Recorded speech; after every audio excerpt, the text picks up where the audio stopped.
Los metales parecen estar en todos lados, conforman la superestructura de nuestras ciudades. Con ellos podemos fabricar automóviles, anillos, heladeras, pero ¿qué sabemos sobre ellos? ¿Qué los hace tan útiles y valiosos?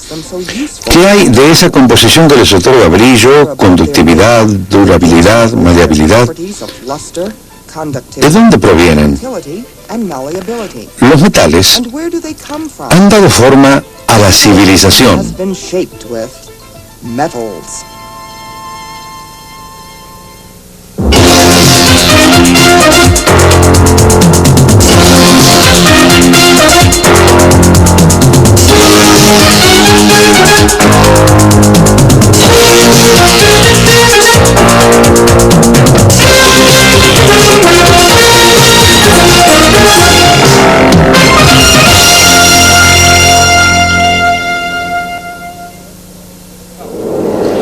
Estoy en el Aeropuerto Internacional Dulles, cerca de Washington. Aquellas terminales que están detrás mío le deben su existencia a los metales. Fueron construidos con aluminio y acero. En estas pistas el acero está en el hormigón armado. En los cables que conducen electricidad en los edificios hay presencia de cobre. También hay metal en mi cuerpo. La hebilla de mi cinturón, mi reloj, el armazón de mis lentes, el cierre, todos son de metal. También tengo un anillo de oro. Y los aeroplanos no son de oro, sin embargo son costosos. Son un maravilloso conjunto alado de metales y mezclas metálicas denominadas aleaciones. Las herramientas metálicas dieron forma a estos aviones y a su vez estos se convierten en herramientas de transporte.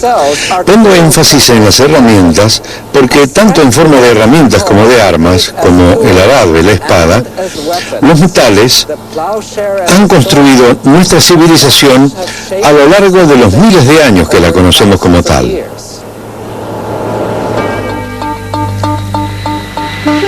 Los metales son la base de nuestro mundo material. Están en los edificios, caminos, en los medios de transporte que nos rodean, máquinas de metal que fabrican productos metálicos, que se envuelven en envases de metal, se transportan en barcos de metal y que consumimos a diario. Hasta los alimentos están sellados en metal.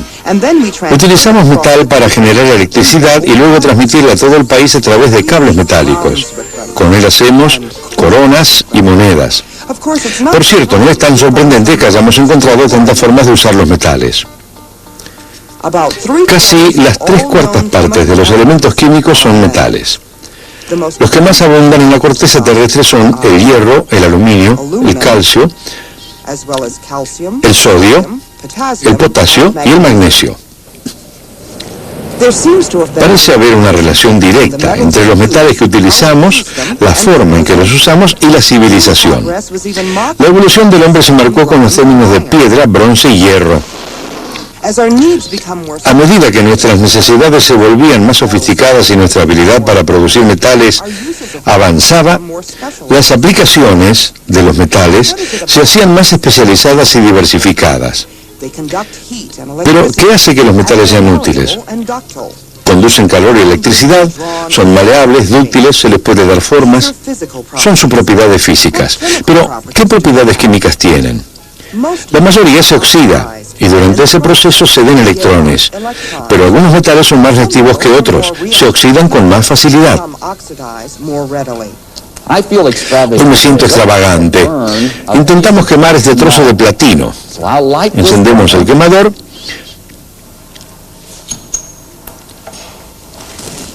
y aquí está nuestro trozo de cable de platino. Lo colocamos sobre la llama y veamos qué sucede. Bueno, como podemos ver, conduce muy bien el calor. En realidad está al rojo, pero no se está oxidando. Vamos a ver. Lo quitamos de aquí y lo dejamos enfriar. Una vez más conduce el calor fuera de él con gran facilidad. Y como podemos observar, ha vuelto a la normalidad. Muchísimo platino. Bueno, otros metales se oxidan con facilidad. Por ejemplo, este viejo tornillo oxidado se ha formado óxido de hierro. El hierro se oxida. El aluminio, por si no lo saben, se oxida con más facilidad que el hierro. Por eso, En esta competencia por el oxígeno, ¿quién ganará? ¿El hierro o el aluminio? Voy a mostrarles este pequeño experimento. Dentro de este recipiente de arcilla tenemos una mezcla de polvo de aluminio y herrumbre u óxido de hierro. Y tenemos esta tira de magnesio que utilizaremos como mecha para comenzar la reacción. Entonces, cuando se produzca la reacción, veremos que el aluminio reducirá el hierro del herrumbre y se formará hierro líquido, que fluirá hacia afuera del recipiente y será atrapado por el sistema que tenemos aquí. Durante el proceso, se liberará una tremenda cantidad de calor. Por eso deberé colocarme una máscara y alejarme.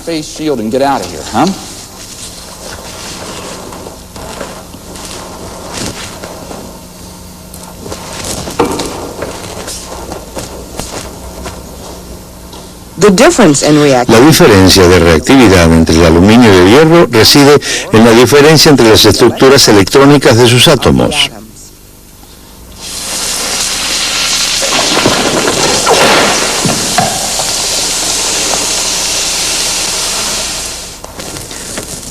¡Wow! Esta sí que es una reacción, ¿eh? ¿Vieron fluir el hierro líquido hacia afuera? Vamos a ver si puedo pescar algo de ese hierro con este imán. Esto que acabamos de ver es un proceso térmico. Se aplica en la soldadura acuática. Los obreros ferroviarios lo usan para soldar vías. Miren, aquí está, la pepita. Bueno, lo que hemos visto es que el aluminio redujo el óxido de hierro o herrumbre a metal hierro.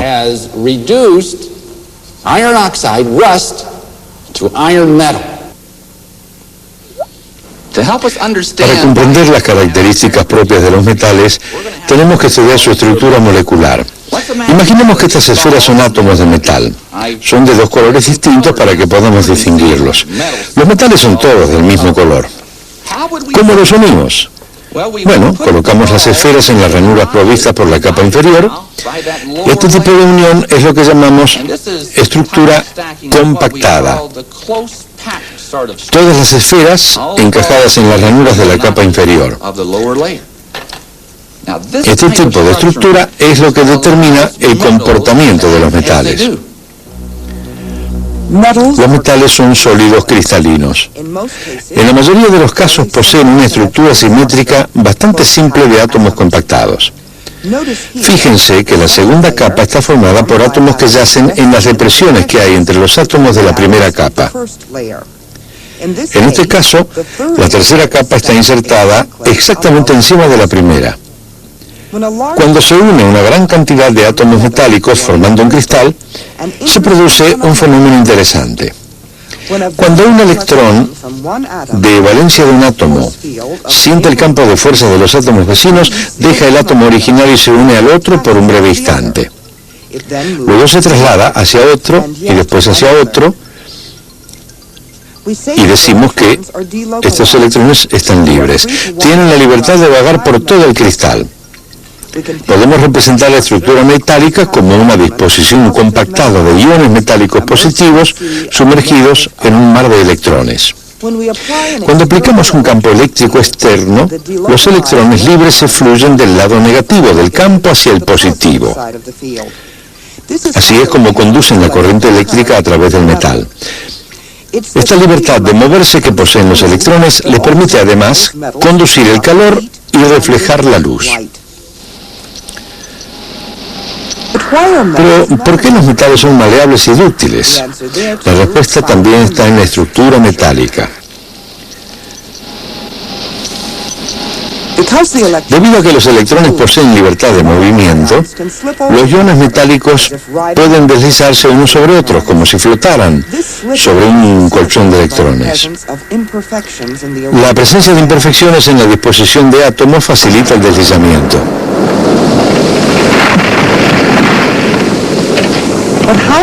¿Cómo extraemos los metales de la Tierra? ¿Y qué debemos hacer para que sean utilizables?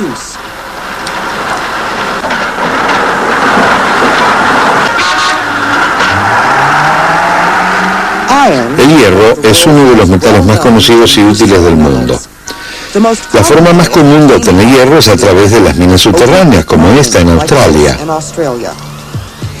Si es comercialmente posible extraer el metal de la mezcla mineral, denominamos ganga a esa mezcla. La mayoría de las gangas de hierro son óxidos, pero algunas veces podemos encontrar el hierro en forma de sulfuro mezclados con otras rocas. Al extraer una ganga de baja calidad, es necesario separarla de las otras rocas y de los residuos. Solo así se la transporta a la planta fundidora, donde se extrae el metal de la ganga.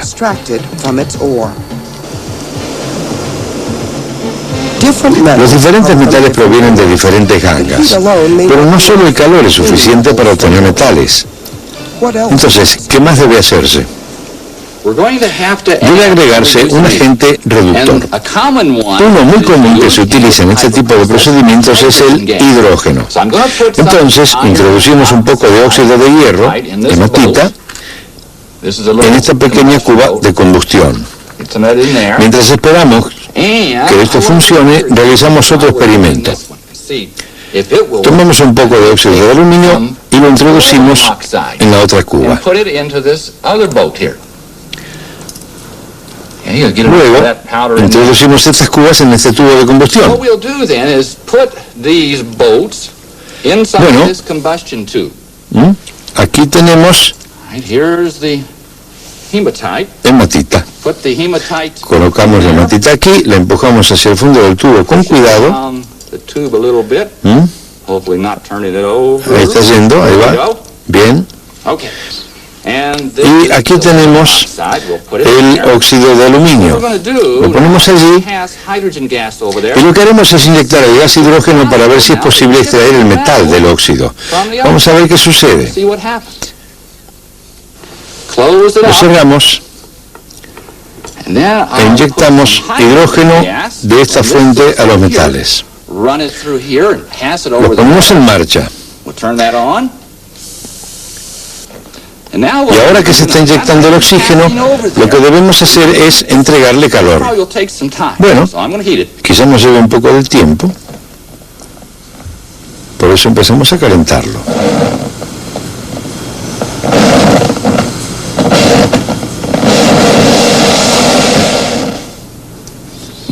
Bueno, le hemos estado entregando calor por bastante tiempo, inyectando hidrógeno durante ese lapso. Vamos a ver qué pasó.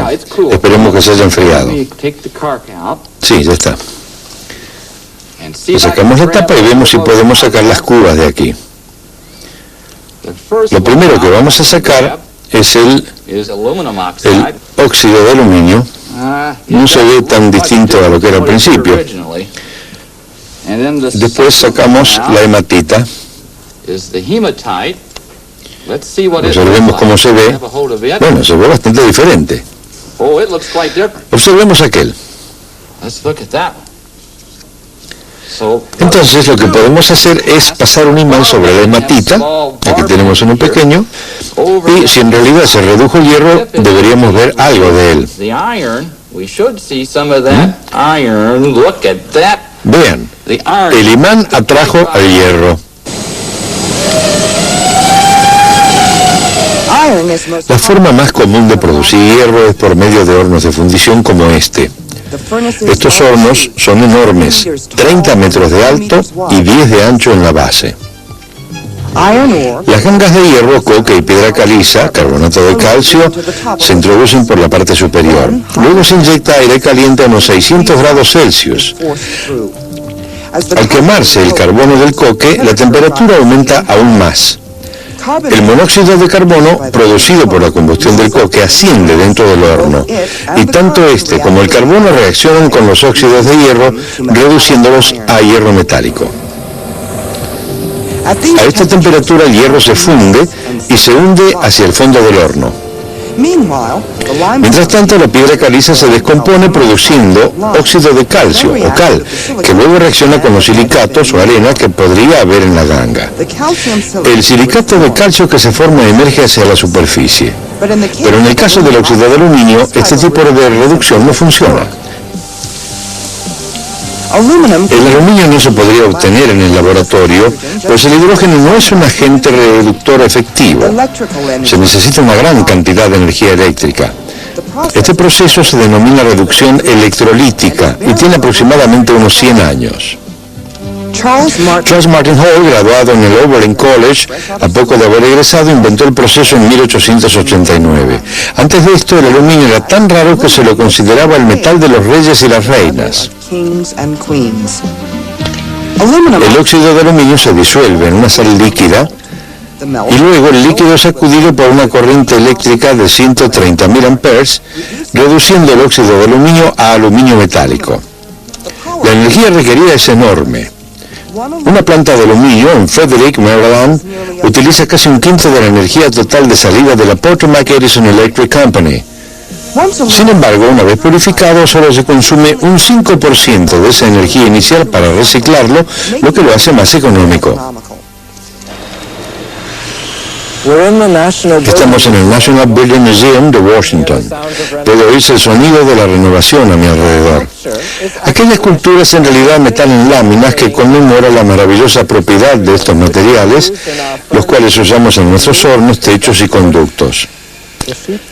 Los metales en láminas que constituyen esta pieza incluyen plomo, acero enchapado en estaño, acero enchapado en zinc o acero galvanizado, cobre y bronce. Pues bien, el cobre, hermoso y brillante, es un metal puro en forma razonable, pero los otros son aleaciones, mezclas de dos o más metales, o de un metal y un no metal. Desde los comienzos de la metalurgia, una de las primeras tecnologías químicas, quedó claro que cuando se mezclan dos metales, a veces, no siempre, se obtienen propiedades, puntos de fusión, resistencias superiores a las de cada uno de sus componentes. La primera aleación, el bronce, una aleación de cobre y estaño, fue tan importante que una era llevó su nombre. Al poco tiempo que comenzó a utilizarse el bronce, se descubrió otra aleación, el acero. El acero, más que cualquier otro metal, dirige la economía del mundo moderno. Por lo general, el acero se fabrica a través del proceso básico del oxígeno. Se llena un horno con hierro de fundición, piedra caliza y residuos de acero. Primero se queman las impurezas con un soplido de oxígeno. Luego se agregan cantidades cuidadosamente medidas de carbono para obtener la aleación, acero, que es más fuerte que el hierro. Pero ¿cómo puede ser que agregando pequeñas cantidades de carbono se fortalezca el hierro? Al agregar pequeñas cantidades, más o menos una parte por mil, como el átomo de carbono es más pequeño que el de hierro, se incrusta en los espacios intersticiales del cristal. Esta pequeña modificación en la estructura cristalina del hierro dificulta el deslizamiento de los iones de hierro. Por eso el acero es más fuerte que el hierro. Esto es la Amco Steel de Baltimore. Aquí se fabrica acero inoxidable. El ingeniero metalúrgico Gerald Gilazella. Fabricamos aleaciones básicas, quizás 3 o 4 docenas, pero contando las variaciones en las que agregamos un poquito de esto y otro poquito de aquello, podemos llegar a fabricar entre 200 y 300 variedades, más que la Heinz Ketchup. Una aleación es fundamentalmente hierro, como metal base, al que se le agrega algún otro elemento de la tabla periódica, como ser cromo, aluminio, níquel o cobre. Se podría agregar una pizca de azufre, lo cual lo hace maquinable. Aquí tenemos 50 toneladas de hierro fundido. Una pizca de cromo podría ser tanto como media tonelada. Una pizca de boro podría ser tanto como unos pocos kilos. Aún estoy acusado de ser un médico brujo, por así decirlo, con unas pizquitas de esto y otras de aquello. Pero nosotros sí sabemos lo que hacemos.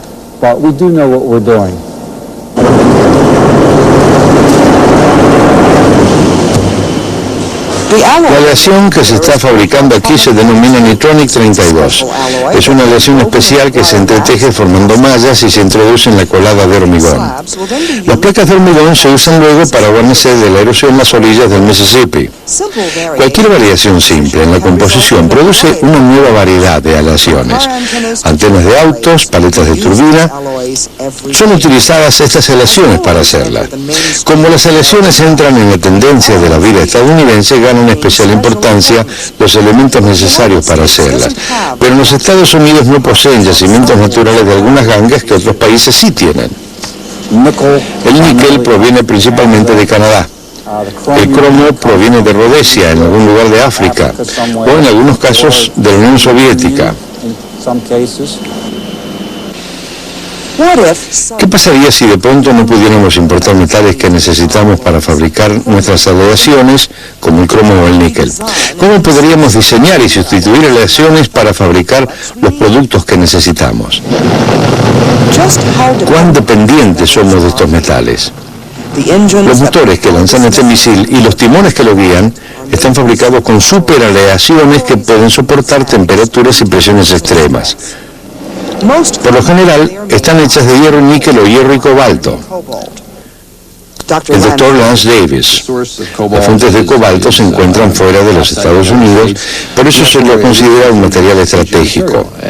Obtenemos propiedades excepcionales de las superaleaciones de cobalto, pero quisiéramos producirla lo más económicamente posible y que no fuera susceptible de pérdidas de reserva debido a cambios en el clima político en otro país, ¿no?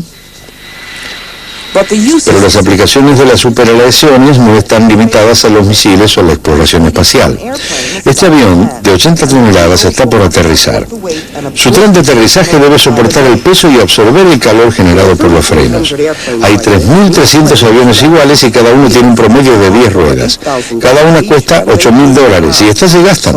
La corrosión por sales y la presión son los dos factores preponderantes. Nuestro interés en el aluminio está relacionado con las diferentes aplicaciones en las que la resistencia a la corrosión y a las altas temperaturas podrían mejorarse. Esto es papel de aluminio. Química y físicamente es muy distinto al papel común. Es una aleación que contiene hierro, silicio y otros elementos. En una fundición común como esta, el metal se enfría con lentitud y los dos elementos se combinan cristalizándose juntos. Se forman puntos débiles y se producían fracturas. Pero los investigadores de la Allied Cylinder Corporation descubrieron que si se enfriaba la aleación fundida con rapidez, unos cientos de grados en una fracción de segundo, el aluminio se solidificaría antes que los cristales se formaran. Eso creó una nueva aleación de aluminio. El aumento de su fuerza proviene del hierro y la buena resistencia al calor del silicio. Ese es el fuerte del material científico, tratar de controlar, usar los cambios químicos y de proceso para producir un material que posee las únicas propiedades requeridas para una aplicación en particular. Todo depende de la aplicación que uno tiene en mente y las propiedades requeridas para ella.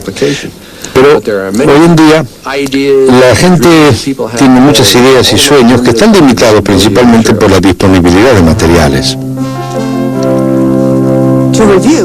En resumen, los metales se utilizan para dar forma a la estructura de nuestras ciudades, pero hay muchos con muchas aplicaciones diferentes, desde joyas hasta vigas de acero. Las 3/4 partes de todos los elementos químicos conocidos son metales. Los más abundantes son hierro y aluminio. Los metales son maleables y dúctiles, pueden doblarse, molerse, estirarse. También conducen el calor y la electricidad. Estas propiedades derivan de su microestructura. A nivel microscópico, los metales son sólidos cristalinos con una estructura atómica compactada. Dentro de los cristales, los átomos de valencia son libres de vagar a través del cristal. A la vez que todos los metales tienen muchas propiedades físicas y químicas comunes, también poseen grandes diferencias. Por eso las técnicas para obtenerlos varían. Para obtener el hierro se utiliza la reducción química y para producir aluminio se utiliza la reducción electrolítica. Las aleaciones son mezclas de metales y otros elementos los que dan como resultado nuevos materiales con propiedades y aplicaciones nuevas. Algunos países no poseen depósitos de gangas que otros sí tienen, por eso tanto la escasez como el costo promueven el desarrollo de nuevas aleaciones. Ha sido un largo camino lleno de arte, artesanía y ciencia, desde el cobre y el bronce hasta la superaleación de hierro-níquel, y aún hay más. Hasta ahora solo hemos hablado de las propiedades mecánicas de los metales y aleaciones, su resistencia, su maleabilidad, pero hay más sobre los metales que lo hacen valiosos para el hombre. Su brillo, como en los espejos, su magnetismo, las características únicas del hierro como imán, que hicieron posible la brújula y la navegación, o, en nuestro siglo, la conductividad eléctrica. El cobre tiene una conductividad eléctrica extraordinariamente buena. A comienzos de siglo se descubrió un nuevo fenómeno en algunos metales y aleaciones. Estos metales conducían electricidad sin resistencia, pero lo hacían a muy bajas temperaturas, donde no eran útiles. Algo cambió alrededor de 1986. Primero se fabricó un material, luego otro. Estos eran superconductores de alta temperatura. Permítanme mostrarles uno. Contiene itrio, un raro metal térreo, las esferas azules, el bario, un metal alcalino térreo, las esferas blancas, nuestro viejo amigo el cobre y el omnipresente oxígeno, toda una cruz en la tabla periódica. Este material es un superconductor y a una temperatura tan alta que creo que pronto se fabricarán cables e imanes con él. Todavía hay nuevos metales y aleaciones esperando por ser descubiertos.